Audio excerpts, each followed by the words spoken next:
I haven't ridden over here for a while. You gotta watch out for washouts in the grass. I've crashed before doing that. Going somewhere where there used to be washouts, or where there used to be smooth ground, and now there's washouts and tall grass.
There used to be a way down right there, but it's a long time since I've been down that one.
There's the other end of that one.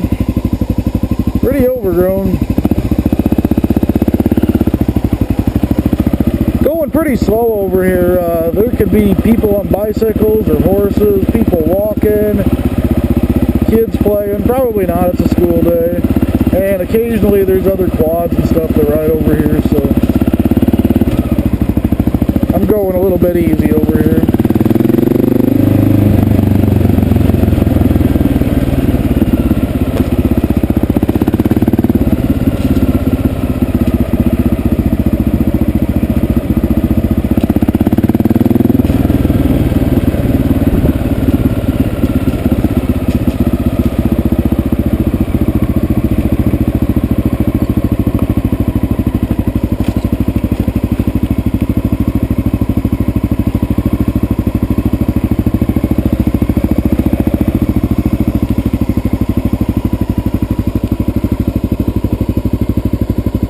Can't even see the line for the hill climb anymore.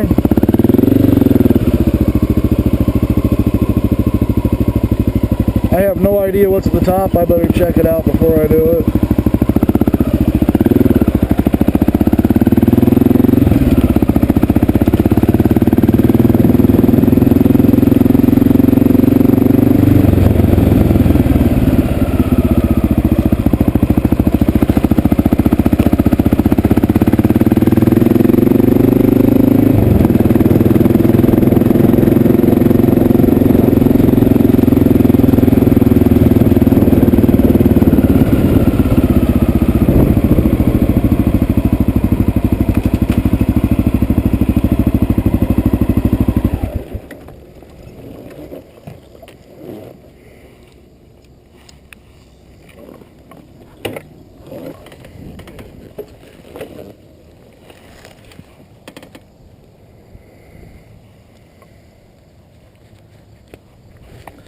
I know I got off on the wrong side, but on these tall bikes it just seems to be easier for me.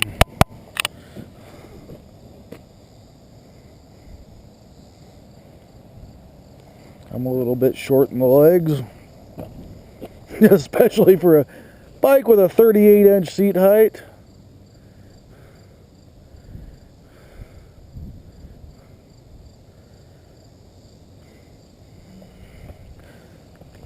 So I've got a XR650 that I've had for, well, a year and a half now, I suppose. Probably got 4,000 or 5,000 miles on it, a dual sporting and adventuring, and probably a lot more on-road than off-road. Didn't really buy the XR650 to be a big off-road bike. It's not really an off-road bike.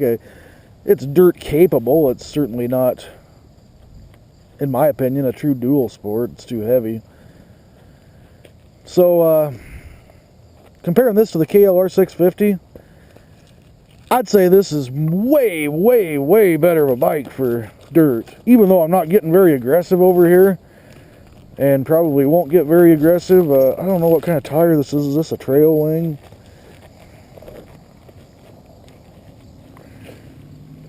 GP1 Trials. GP1 Trials.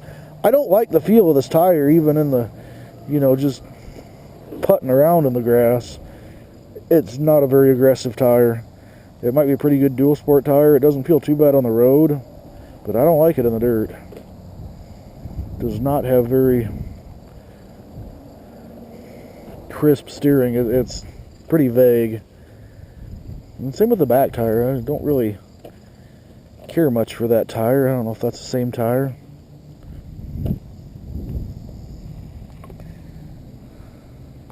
Yeah, Trials GP1. Whoops. Well, that's an old helmet anyway. It's last year. I'm getting a new one. So I get a lot of people asking me, where the heck are you riding? That's a pretty neat spot. Well, this used to be an apartment complex. It got condemned by the city. It was basically a Section 8 ghetto apartment. And it was ghetto, man. There were shootings and stabbings over here all the time. It was bad. The landlord lives in Israel, and the city sent him a whole bunch of notices saying, hey, you got to fix this place up. It's a dump. Guy ignored all the notices, so the city shut the place down, brought bulldozers in here and dump trucks, and boy, within about a week they had the place knocked down and carted out and left me a little private riding park. I don't know, there's no trespassing signs. There's no road closed signs. Really, there's not. I mean, as far as I'm aware, I'm not really doing anything illegal by being over here. There's no private property, no trespassing signs anywhere. It's absolutely not posted, so a few people in the neighborhood ride over here, and then you can see that there are a few places to get cars in here, and people dump garbage back here. This is probably from the upper road. There's a road right behind these trees, and people are pigs. It'd be a really cool place if there wasn't garbage all over, but there's a back of a TV right there, and there's a sectional couch down there. There's garbage all over up here because people are idiots. But this is really like right in the center of town. It's a pretty cool place to ride. Back to the XR650L. This is a 2002. I like it.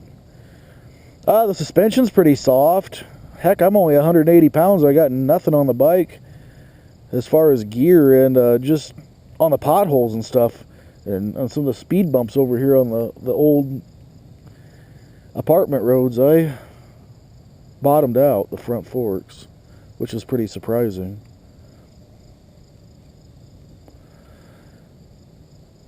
I'd say this thing is like way more dirt worthy than the KLR650, just like night and day. It really is.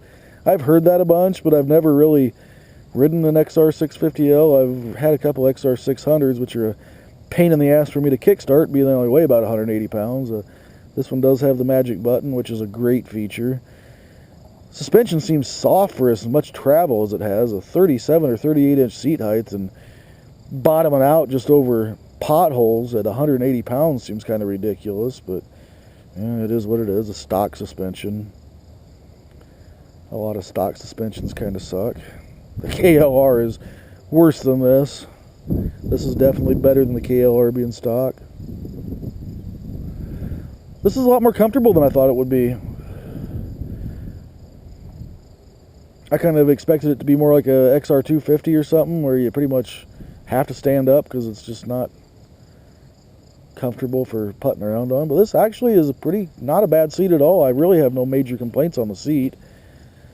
Standing up, the handlebars are way too low. There's terrible ergonomics trying to stand up, but it's some fairly low handlebars with no risers or anything, so I mean, that's easily fixable. The brakes feel better than the KLR650. I really have no complaint in the brakes. Power wise, I'm sure if you look at the specs on paper, that they're probably pretty close horsepower-wise. Man, this thing feels like it has twice the balls of the KLR650. And I don't think it's just the exhaust. And this does have a pretty cool WE2. I don't know if that's White Brothers, maybe exhaust. WB2004. Yeah, it's probably a White Brothers. It sounds badass. I don't think anything else has been modded. I believe the previous owner said it was jetted for the pipe. And it might have like an airbox mod or something. I think he said it was jetted.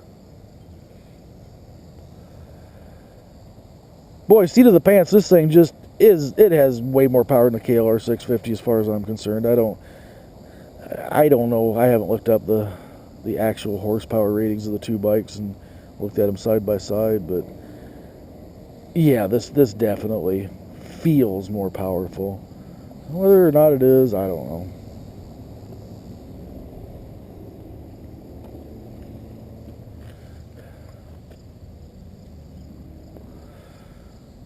Has a lot smaller gas tank than the KLR650, and it probably weighs quite a bit less. I got crash bars and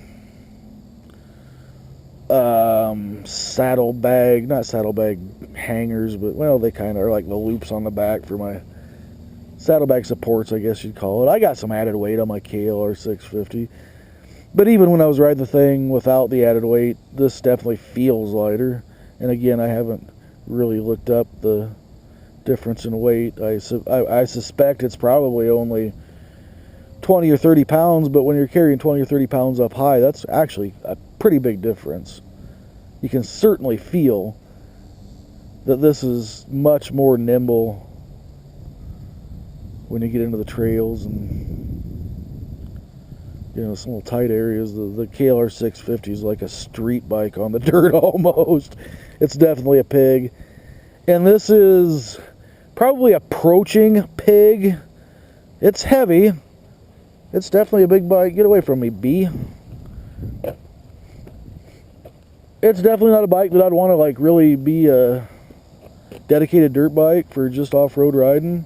It's pretty dang big for that. I mean, I suppose if a guy was 6'4" and 250 pounds, this would be probably the smallest bike you want, but I'm 5'8" and 180 pounds, and this is about the biggest bike I'd want for dual sport. Like I say, my KLR650, I really don't dual sport it as much as use it as an adventure bike.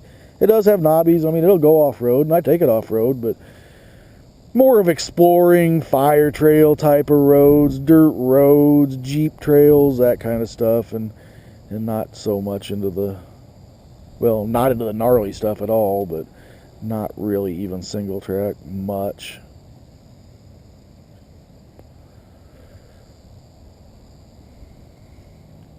So, between the two, KLR650, maybe better for, you know, I haven't had this thing out on the road or anything. I haven't even got plates on it.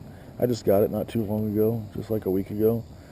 So I can't say how this thing does on the road. The KLR650, I've done a 700-mile day on, which wasn't fun. It sucked, yeah. Yeah, my body hurt for 3 days afterwards. It's not really a 700-mile bike, but it's doable. KLR650 is a great bike to take to a different state or whatever without having to trailer the thing. You can ride them down the interstate pretty good. And I haven't had this on the interstate, so I can't compare. But just initial gut feeling, I'd say the KLR650 is definitely a better bike for street riding, like maybe 90-10 type of riding. And this is a much better bike for probably like 40-60 riding, where 40% street and 60% dirt. I'd say it's not a 50-50 bike. I'd say it's more dirt oriented than being a 50-50 true dual sport, but heck, I don't know. What do I know? I like it. It's fun. Definitely a lot more nimble feeling than the big pig KLR. KLR's a freaking handful, man. That thing's heavy. And it's a bitch to pick up when you drop it. Haven't dropped this one yet. I'm sure I will. But, you know, with the smaller gas tank and stuff, it's definitely going to be easier to pick up. And I'd say the seat height, well, it hits me about right below the belly button, so the seat height of this bike is about 6 inches more than my inseam. It's definitely tall. I definitely can't flat foot it. I can flat foot 1 foot on the peg. Gotta have the magic button on a 600 and up bike. Even a 400 is a pain in the ass for me to start.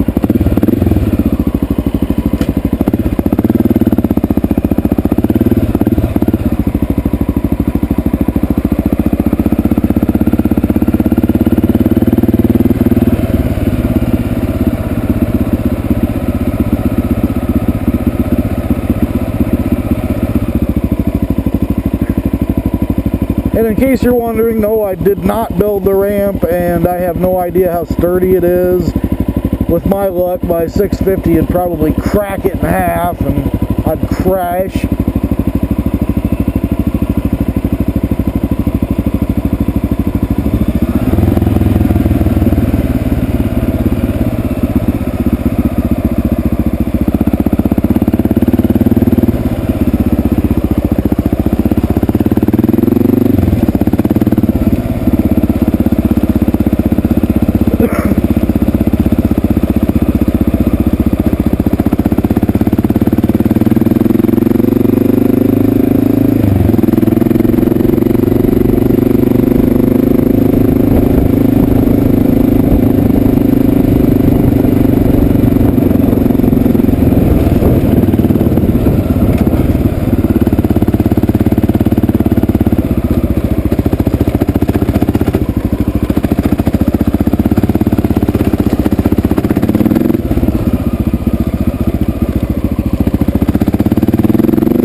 Looks like a stolen truck there to me.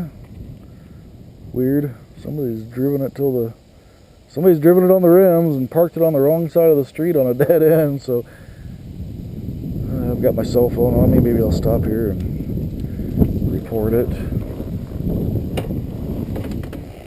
Certainly looks suspicious. I know if it was my car that was stolen, I'd want to recover it sooner and not later.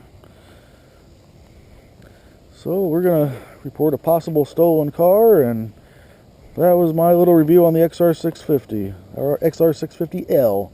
Fun bike, I like it.